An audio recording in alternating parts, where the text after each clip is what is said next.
राधा को अपनी सास से बहुत प्यार था। मम्मी जी, आपकी साड़ी कितनी प्यारी लग रही है।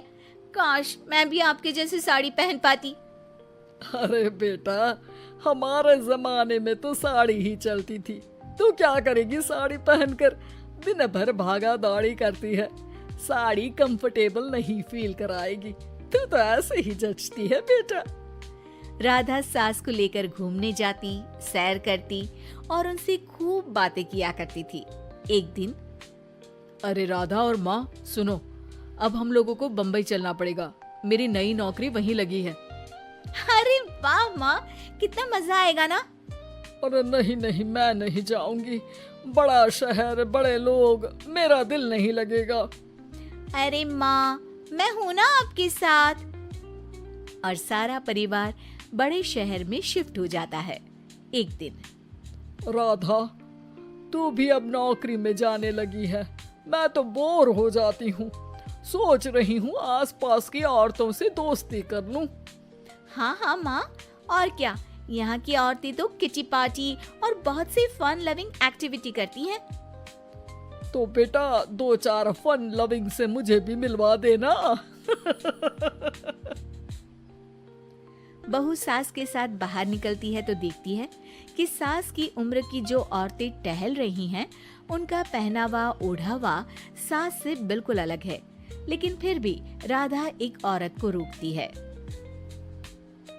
Hello aunty, how are you? Oh great darling. Aunty, हम लोग यहाँ नए शिफ्ट हुए हैं।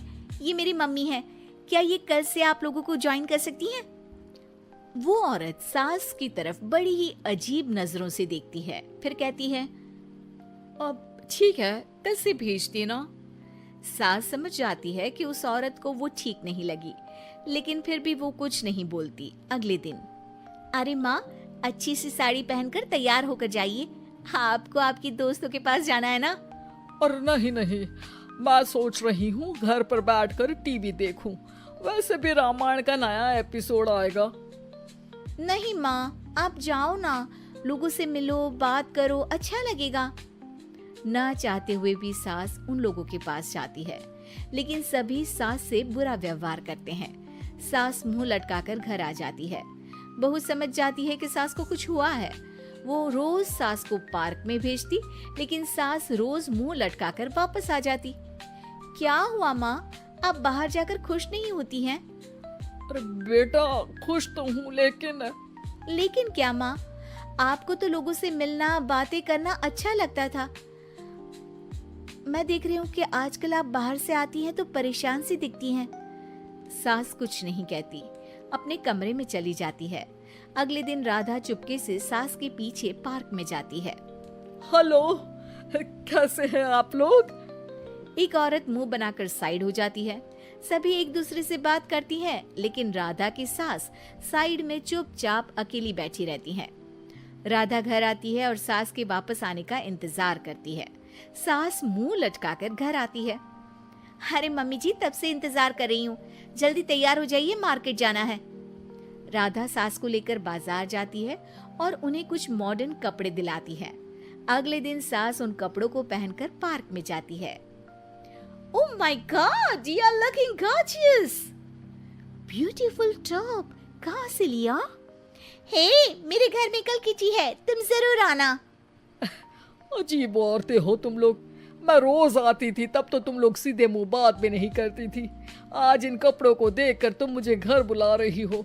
लेकिन सुनो, अब मुझे तुम लोगों से कोई बात नहीं करनी और ना ही दोस्ती करनी है। अरे, तुम तो बुरा मान गई। वैसे दोस्ती नहीं करनी थी तो ये कायाकल्प क्यों किया? ये मेरी बहू ने किया है। मैं यहाँ सिर्फ ये देखने के लिए आई थी कि तुमको मुझसे समस्या है या मेरे कपड़ों से। कपड़े तो बदले जा सकते हैं। अच्छा चलो, जो भी हो, अब हम लोग तुम्हें अपने साथ रखने को तैयार हैं। लेकिन अब मुझे तुम लोग नहीं पसंद। ये बोलकर राधा की सास वहाँ से चली जाती है। वाह माँ जी, आज तो आपका चेहरा खिला खिला सा लग रहा है। लगता है आपकी सहेलियों ने आपको अपना लिया। हाँ, वो तो अपनाना ही था। दिखावे वाली जो है वो, मेरे कपड़े बदलते ही उनका दिल बदल गया। लेकिन आज मैं उन्हें मना कर आई, अरे क्यों माँ जी? क्योंकि उन लोगों को मुझसे नहीं मेरे कपड़ों से दोस्ती करनी थी। वैसे मेरे पास तो तू है ना, मेरी प्यारी बहू, मुझे किसी की जरूरत नहीं है। अरे नहीं नहीं माँ जी, आप ऐसा क्यों सोच रही हैं? बेटा ये गलत भी तो नहीं है, जैसा देश वैसा भेष। क्यों? ठीक है ना माँ, अब जब ये हम लोगों का देश है तो क्यों ना हम यहाँ का भेष अपना ले।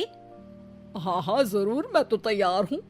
समय के साथ खुद को बदलने में कोई बुराई नहीं है, लेकिन कहीं नकल के चक्कर में बंदर ना दिखने लगूं। खैर, बहू लग जाती है सास की काया